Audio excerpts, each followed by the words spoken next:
안녕하십니까. 상권 분석 현장에서 박균우입니다. 그 앞에서는 상업용 건물의 이제 각 층의 그 상가 임대 구성의 사례들하고 그리고 1층 개운의 장점에 대한 부분들을 말씀을 드렸습니다. 오늘은 그 상가 1층에서 개울을 할 때 이제 상권에 따라서 어떤 과목들이 이제 적합할지에 대한 부분들을 가지고 이제 말씀을 드려보겠습니다. 상가에서 접근성이 가장 좋은 것은 이제 1층으로 분양가나 임대료가 가장 높은 게 일반적이라고 말씀을 드렸습니다.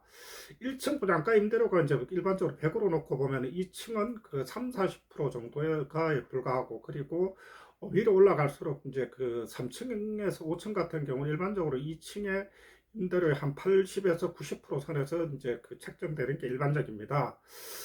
그러나 이제 임대료와 상업용 건물이 이제 대형화되면서 1층 공실이 증가하면서 분양가나 임대료가 유지되는 것이 아니라 장기 공실에 빠지는 경우들이 이제 많기 때문에 협상을 통해서 임대료는 얼마든지 낮출 수 있다는 부분들을 말씀을 드립니다.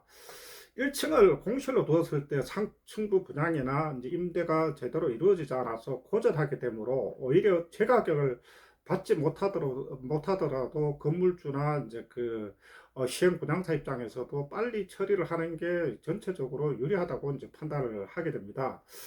오늘은 이제 메디칼 교원에서 1층 상가를 선택할 때 과목에 따라서 핵심 상권이 충실한 입지가 유리한 경우가 있고, 그리고 이제 상권 확장성이 좋은 입지가 유리한 과목들이 있습니다. 그래서 이 부분들을 한번 핵심 상권과 그리고 상권 확장성이라는 측면으로 가지고 어떤 과목들이 유리하고 그리고 이제 상권에 따라서 어느 정도의 비율들로 이제 배후가 형성되는 게 유리한지에 대한 부분들을 이제 설명을 드리겠습니다. 상권의 이제 배후 조건 차이는 진료 과목 원을 선택하는 환자들의 이제 생활 패턴과 원 입장에서는 진료비의 차이로 인해서 실질적인 원의 이제 매출과 직결된다고 이제 볼 수가 있는데, 무엇보다 이것을 결정하는 요소 중에는 공실이라 하더라도 1층이 상층부보다 임대료가 압도적으로 높다는 점 때문에 이제 고려가 필요합니다.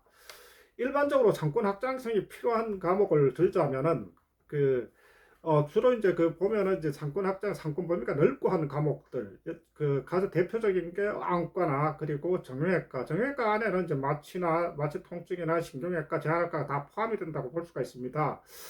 이 대표적으로 초기 투자비가 많이 들고 시술과 진료비가 높아서 이제 비급여 비율이 높은 과목이 실제로 상권 확장성이 이제 필요한 그런 과목들이 됩니다. 그래서 이제 보면은 이제 과거에 이제 저희도 이제 과거에 이제 비뇨기과나 이런 경우들도 동네에서 개원하려고 하는 분한테 상권 확장성이 좋은 지역으로 이제 가라고 말씀을 드렸던 것도 실제로 이제 동네 상권보다는 전체적으로 사람들이 이제 환자들이 유입되고 하는 그런 상권 확장성이 충분한 지역들이 이제 유리하다고 판단했기 때문에 이제 그런 말씀을 드렸던 겁니다.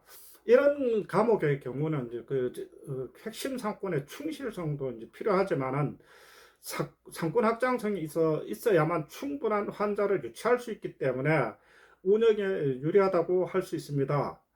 물론 배우 인구가 충분하여 핵심 인구만으로 충분한 환자층을 유치할 수 있는 경우도 있습니다. 실제로 뭐 신도시 같은 경우는 중심상업 지역에 들어가면은 그 신도시 전체적으로 다 오기 때문에 이런 부분들은 굳이 신도시 외부에서 환자들을 불러올 필요가 없는 경우도 나타납니다. 이런 부분들은 결국은 내부 핵심 상권의 충실성으로 인해서 이제 환자층들이 충분하다고 하는 측면들이기 때문에 이런 부분들은 결국은 뭐 아무리 이제 상권 확장성이나 이제 그런 부분들을 나눈다 하더라도 핵심 상권 배우 인구만 충분하다면은 그것으로만도 충분한 어떤 배우의 타겟 환자층들을 구성할 수 있다는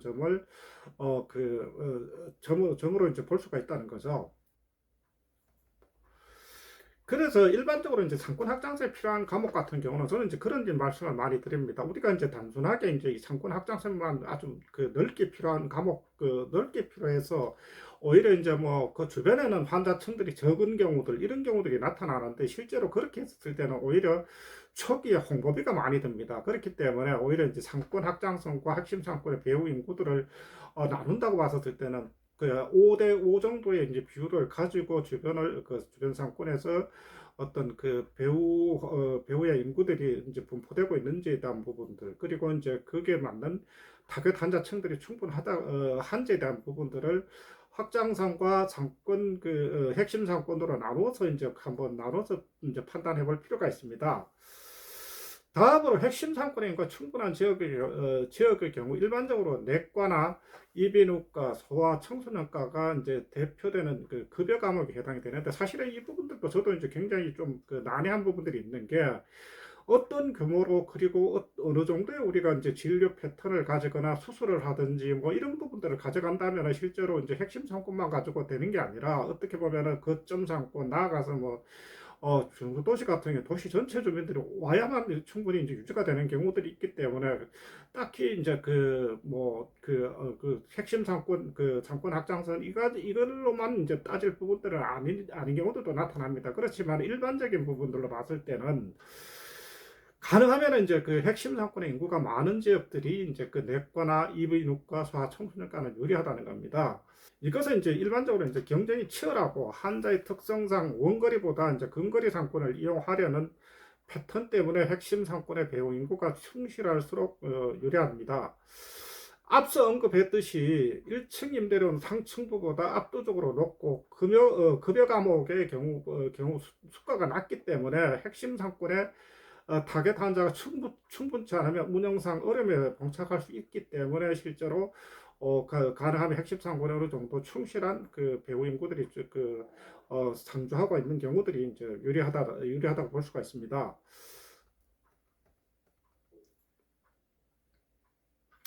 이런 경우에들은 이제 보면 핵심 상권과 이제 배우 인구에 충실한 경우라도 핵심 상권만으로 안 되는 경우도 있기 때문에, 그래도 이런 그 로컬형 그 과목들 같은 경우도 이제 그 핵심 상권과 상권 확장성의 비율을 따질 때 한 7대3 정도의 이제 비율로 이제 그 배우 인구들이 상주한다면은 유리하다고 할 수가 있습니다.